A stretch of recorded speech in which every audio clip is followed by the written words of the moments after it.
If there's one style of fishing that I absolutely love, it's bream fishing on big natural venues, just like this place where we are today. And obviously these types of lakes are massive, but there's loads of fish in them. And when you come to a place like this, it can be quite daunting when you see such a big expanse of water in front of you. But with the right setup, to be fair, you can catch loads of fish. I've had some lovely bream today, quite a few roach as well, and I'm fishing at 50 metres. And as I say, with the right setup, it makes the job so much easier. While bites have slowed down a little bit, the sun's gone a little bit too high in the sky, bites have slowed down a little bit, I think it's wise just for me to run through the setup that I'm using today. Let's start at the business end of the setup, the actual rig. Now I like to fish in a traditional way when I'm targeting bream on big natural venues. I love the way the tip arcs round, you get a really nice nodding bite rather than fishing short hook lengths and bolt style rigs. So that means a standard paternoster rig. Today I'm using a hook length of about 2.5 feet. I've got a size 12 hook on, a nice big 12 medium wire hook. The hook length is 0.16, 0.16 diameter. And then I've got a helicopter style paternoster rig where the actual hook length spins around the main line. It's just a no tangle rig. Now, feeder wise, there's so many different feeders that you can use on a venue like this. I much prefer a cage feeder initially at the start of a session. The fact that the water can get at the bait far easier through the mesh of the cage means that you're attracting fish into the swim all the time. Later on in the session, when there's a lot of fish there especially, I might switch to one of these, a little window feeder, which means that I can actually bomb the loose feed down to the bottom where the fish are feeding. Very little cloud comes off the feed, and it means that I'm fishing far more effectively. So in general, I use a cage feeder if the fishing's a little bit harder or if I need to attract the fish into the swim, and a window feeder for actually catching the fish. As I say, standard paternoster rig. I use a shock leader when I'm fishing this style of fishing, and this shock leader is thick line. There's no point using a thin shock leader. You want to make sure it's going to withstand the casting of heavy feeders all day. And this is 10 pound. I've got 2 turns of the shock leader on the reel.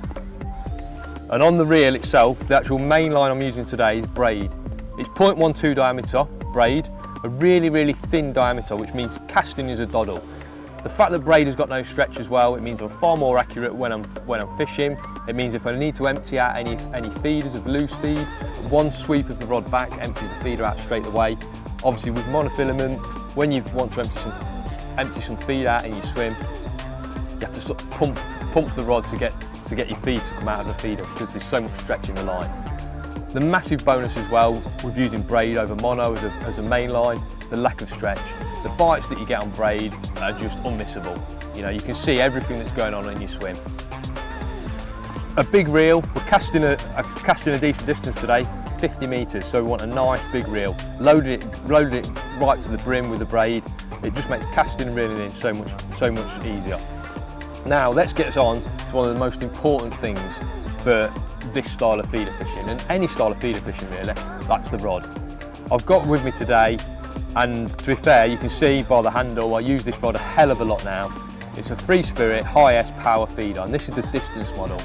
It's 13 foot long, and to be fair, as I say 50 metres, I could probably use the 12 foot model today, but massive bank of weed in front of me. And when I hook a fish, I want to get it up and over that bank of weed. I'm also using longer than normal tails. So with my on my backswing, I don't want to hook anything behind me. So the longer rod helps me with that. Now, the reason I love using this rod is 1, it's so light. 2, it makes casting the distance effortless.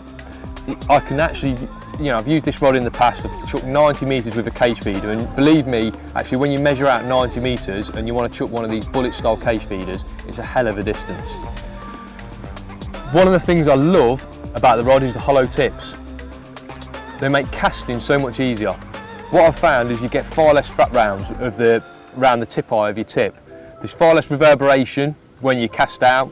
You've actually cast, and on a lot of rods, when you cast, the tip does this as the line or the braid goes through the tip ring, and that's when you get a backlash around the tip ring. With the hollow tips, we've actually filmed this in slow motion. You cast out, the tip sits dead straight as soon as possible. It maybe does one dip, comes back up. That means you get more distance, less tangles, and because they're hollow, you get a brilliant bite detection system as well. I prefer the cork handle version.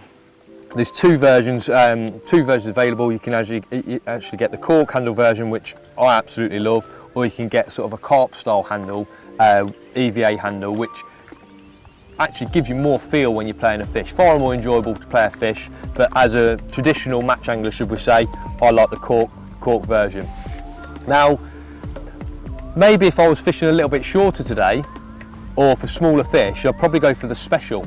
In this 13-foot highest power feeder, there's two varieties. There's a distance version and there's a special version. The special version is a slightly softer rod. It makes fishing for smaller species far more enjoyable, but also when I'm fishing for carp, it's actually the special version that I prefer to use because the action bends all the way through to the butt and you get far less hook pulls when you're fishing for bigger fish on shorter hook lengths. So there you go. That's the rod I like to use. I personally feel you can't get a better setup than what I'm using today.